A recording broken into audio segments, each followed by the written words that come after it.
Can you trust yourself? How many times have you promised yourself you're going to save money, lose weight, or even clean out the junk drawer in the kitchen?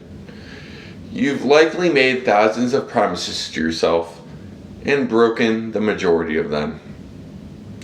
What's up, everyone? Welcome to another life lesson video here at Step Up to Greatness with me, Dustin Gruss, your greatness facilitator. My goal here is to give you tips, tricks, life hacks, ideas, inspiration, and motivation to move you forward toward a life of greatness. In fact, I want to help as many people as I can find the healthiest and happiest version of themselves, and I would love for you to help me do that by liking, subscribing, and sharing these videos to your family and friends, as I am confident that you will find my messages, stories, and strategies are all relatable and the improved desired outcomes are achievable. For instance, this week we're talking about how to quit breaking promises you make to yourself. I know I'm guilty of breaking promises I make to myself. I'm willing to bet if you think about it, you're probably guilty of it too. You might even do this every day. It can be as simple as saying, I'm going to get started on my work at the next commercial. Yet, the commercial comes and goes. What do? You make a new deal with yourself. Next commercial break. After the show. Before bed. First thing in the morning. After work. After dinner. Next commercial. Do you see a pattern here? Unfortunately, this has consequences.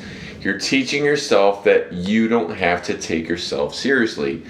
You're implicitly creating the habit for yourself that it's okay to let yourself down. Trusting and believing yourself is important. Extremely important. After all, if you can't trust yourself, whom can you trust? I know I've gone through those periods myself of breaking promises to myself, and I certainly faced the consequences for it. In my school days, instead of working on my projects a little bit at a time, I would wait until the night before it was due and stay up all night to turn in a poor quality project, and the grade I received would reflect that. I've done the hit the snooze button and slept in instead of getting up early to work out like I promised myself I would, after deciding I was too tired to work out after work the night before, which led to maybe 2 workouts a week and gaining some weight. I know I've told myself I'll record my next video or podcast after that next video game or YouTube video, and then I either got the video or podcast out at an inconsistent time or not at all for the week. Not only was I facing the consequences for my procrastination and broken promises to myself, but it made me feel pretty lousy too. And while it's disappointment that is often a catalyst to help propel people forward, the disappointment can also be debilitating and make you not want to do anything at all. That's why I want to share with you these techniques before the disappointment gets too great. Strategies to keep your promises to yourself and add integrity to every part of your life.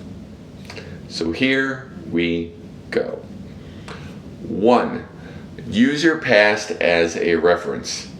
If you've promised yourself that you're going to lose 50 pounds but came up short, it might be better to set a more reasonable goal.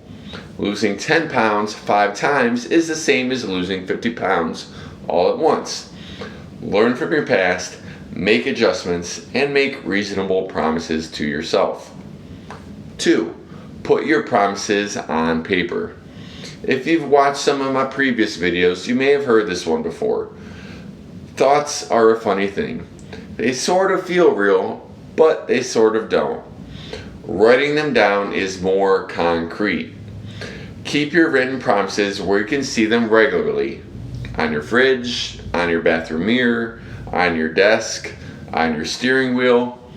Put it where you will see it, and that way you can review them a couple of times each day and hold yourself accountable.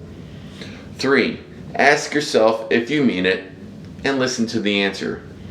Down deep, you know if you're serious about your promise. After you make a promise to yourself, ask yourself if you really mean it. Listen to the answer you receive and respect it. If you're not going to honor the promise you made to yourself, make another one.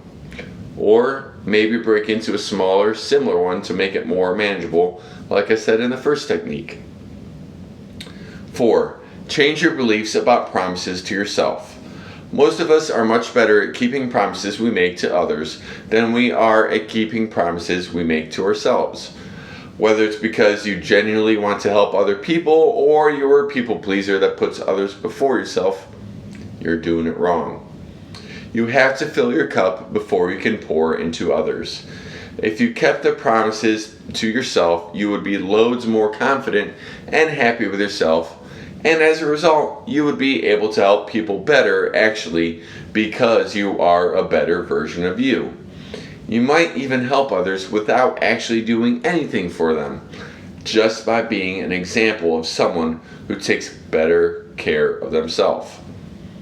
But as it stands, some part of you believes that it's okay to let yourself down. If you believe that you matter as much as everyone else, this attitude won't be acceptable to you. 5. Accept the discomfort that comes from fulfilling your promises. There's the saying, if it was easy, then everyone would do it. Why don't you keep a promise? It's only because doing so is more uncomfortable than not doing it. So it stands to reason that if you were better at dealing with discomfort, you would keep more of your promises. When you're feeling uncomfortable, be determined to work through it. Avoiding discomfort or confronting it is a habit. Build the habit that will serve you the best. Dealing with discomfort is among the most valuable skills you can build. 6. Improve your relationship with yourself. What would you think of someone that made promises to you and broke them regularly? Would you date that person or call them your friend for long? Probably not. You think less of yourself when you break a promise to yourself. You can see this by considering how you would think about someone else doing the same to you. You wouldn't think much of them. That's what you're doing to your opinion of yourself. Nothing good comes of this. You might not notice it since it's happening every day. Ask yourself what kind of friend you want to be to yourself. Keeping promises to yourself is generally more important than keeping promises to others. Yet we tend to approach life from the opposite perspective. The damage you do to your relationship with yourself affects every part of your life. Treat yourself like you matter and respect the promises you make to yourself. The integrity you build with yourself will make you better at keeping all of the promises you make. It will expand into everything you do. And without question, you will be able to keep moving forward and step up to greatness. Peace.